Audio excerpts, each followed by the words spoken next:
Welcome back to Naganjali చిట్టి vlogs. ఈరోజు గోధుమ పిండితోటి బోండాలు చేశానండి. మన ఛానల్లో ఎలా చేశానో చూడండి.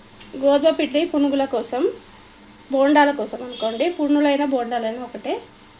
ఒక కప్పు పెరిగేసిన,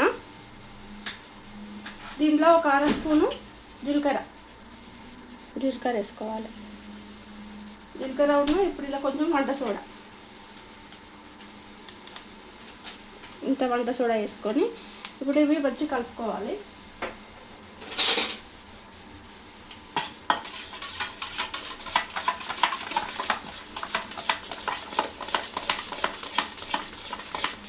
దీంట్లోనే కొంచెము ఒక స్పూన్ ఆయిల్ వేసుకుంటే ఇది మంచిగా క్రిస్పీగా వస్తుంది, మంచిగా వస్తుంది, లోపల గుల్లలాగా వస్తుంది.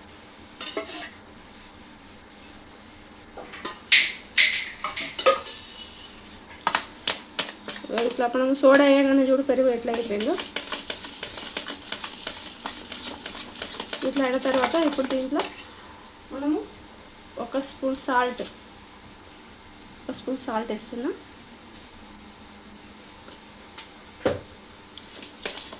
ఇవన్నీ ఒకసారి మంచిగా కలుపుకోవాలి. ఇప్పుడు దీంట్లో మనము మైదా పిండితో చేయట్లేదు, ఇప్పుడు గోధుమ పిండితో చేస్తున్నా. గోధుమ పిండి ఒక 2 కప్పులు గోధుమ పిండి వేస్తున్నా.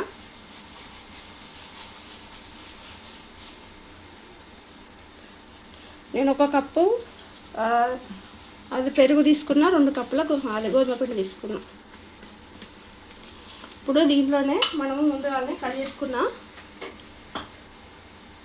ఇక ఉల్లిగడ్డ, అల్లము చిన్న చిన్న ముక్కలు కట్ చేసుకోవాలి. కొంచెము అది కరివేపాకు, ఒక చిన్నగా అది ఒక 2 పచ్చిమిర్చి చిన్నగా కట్ చేసుకోవాలి, కొంచెం కొత్తిమీర, ఇవన్నీ ఒకటేసారి వేసేసుకుంటాం.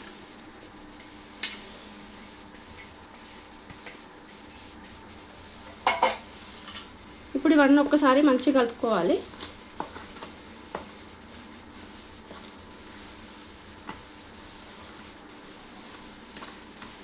ఇప్పుడు దీంట్లో కొన్ని వాటర్ వేసుకొని, ఇప్పుడు మనం ముందు పెరుగు వేసుకున్న బౌల్ ఉంది కదా, అలా కొన్ని నీళ్ళు పోసుకుంటున్నాను నేను.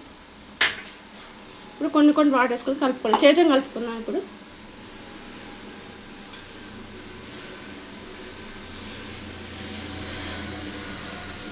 ఇట్లా మన బజ్జీలకు ఎట్లుంటుంది పిండి అట్లా మన ఇలా కావాలంటే మైదా పిండి కూడా వేసుకోవచ్చు అండి. మైదా పిండితో చేసుకోవచ్చు, నేను గోధుమ పిండితో చేసి చూపెడుతున్నా. ఇట్లా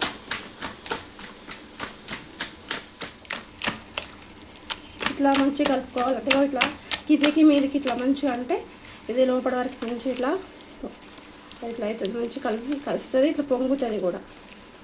ఇది ఇట్లా ఒక 5 నిమిషాలు రెస్ట్ ఇద్దాం మనం.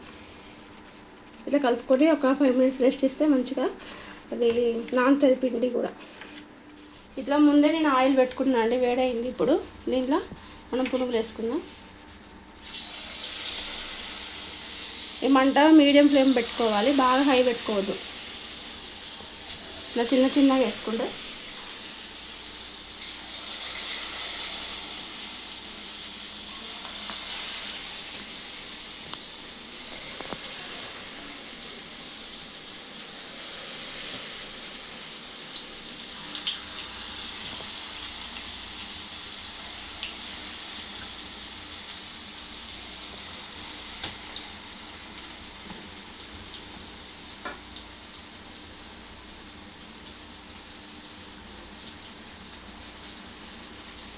ఇట్లా గోల్డ్ కలర్ వచ్చేంత వరకు ఇట్లా మెల్లగా టర్న్ చేసుకుంటా ఒక్కొక్కటి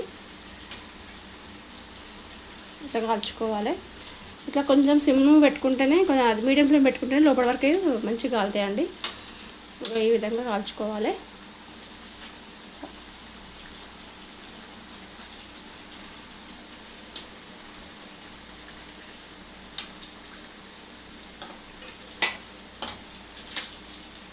ఇవి గోల్డెన్ కలర్ వచ్చేంత వరకు ఇట్లా మంచిగా వేయించుకోవాలండి.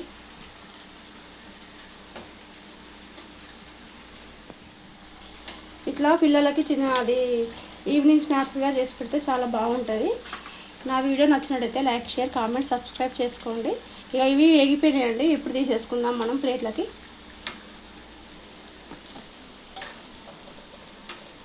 సేమ్ అన్నీ ఇదే ప్రాసెస్లో చేసుకోవాలి. ఇక ఈజీగా ఉంటుందండి. మనం ఒక 10 నిమిషాలలో చేసుకోవచ్చు.